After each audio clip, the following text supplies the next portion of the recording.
Hi guys! Kumusta po sa inyong lahat?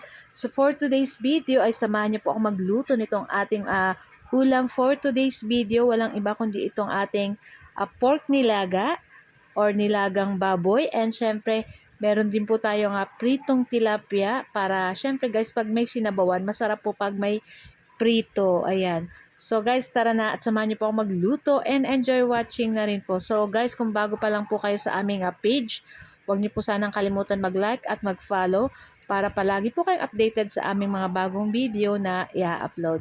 So tara na guys at samahan niyo na po ako magluto and enjoy watching po. So ayan na nga, ito yung naisipan naming lutuing ulam today kasi medyo maulan po ngayon sa Naga. Kaya masarap po ang may sabaw-sabaw ngayon. So guys, ayan, pinalalambot ko na dyan guys yung ating pork ribs. So sinangkapan ko na yan guys ng sibuyas, pamintang buo, asin, may patis. Ayan, para malasa na yung ating sinabawan dyan guys. So sobrang lambot na ng ating pork ribs dyan guys. So after pag malambot na yung ating ribs dyan, yung ating pork, isunod na natin dito yung ating isang buong repolyo. So, kanina bibili pa sana kami ng saging na saba, kaya lang guys is wala na. Kaya okay lang at masarap naman po itong ating repolyo. Pagkatapos ilagay na rin natin itong ating 3 pirasong siling pangsigang. Ayan, syempre pampabango pa rin po yan at pampasarap pa din dito sa ating nilagang baboy na ribs.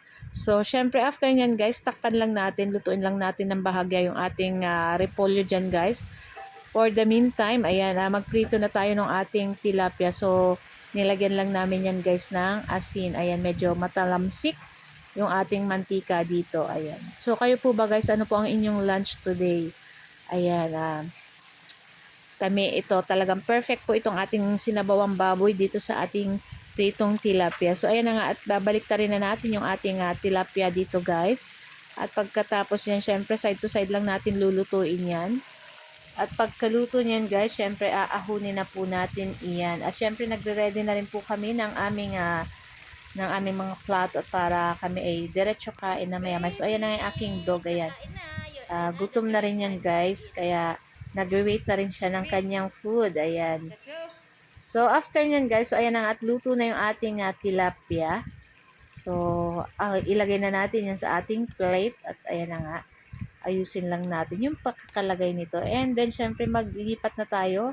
Maglagay na tayo sa bowl o sa ating mangkok nitong ating sinabawang ribs. Nako guys, sobrang lambot nitong ating baboy dyan. Kaya talagang kahit hindi mo na nguyain, char. So, ayan na nga. Ayan, umuusok-usok pa guys. O, diba? Talagang ngayon po ay pag ganitong maulan ay masarap pong humigop talaga ng sabaw. At syempre, masarap po pag ganito, ayan, dahil syempre walang pasok ngayon, holiday, masarap na naman pong kumain, o diba, medyo saka maulan po. So ayan na nga, at magsandok na rin tayo dito ng kanin, ay umuusok-usok talagang kita mga Pilipino, ay hindi mawawala ang kanin sa hapagkainan. So ayan na nga, at ready na guys, at ready na po kaming kumain ng aming lunch.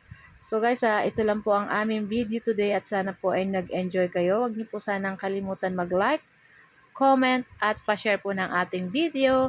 So guys, tara na at samahan nyo na po kaming kumain itong ating napakasarap na ulam today. Ayan, itong ating nilagang baboy at yung ating pritong tilapia. Nako guys, sorry at wala na naman tayong diet today. Ayan. So guys, ayan na nga at wala na muna tayong kain na tayo guys. So guys, thank you for watching and see you next video again. Ciao! Sarap!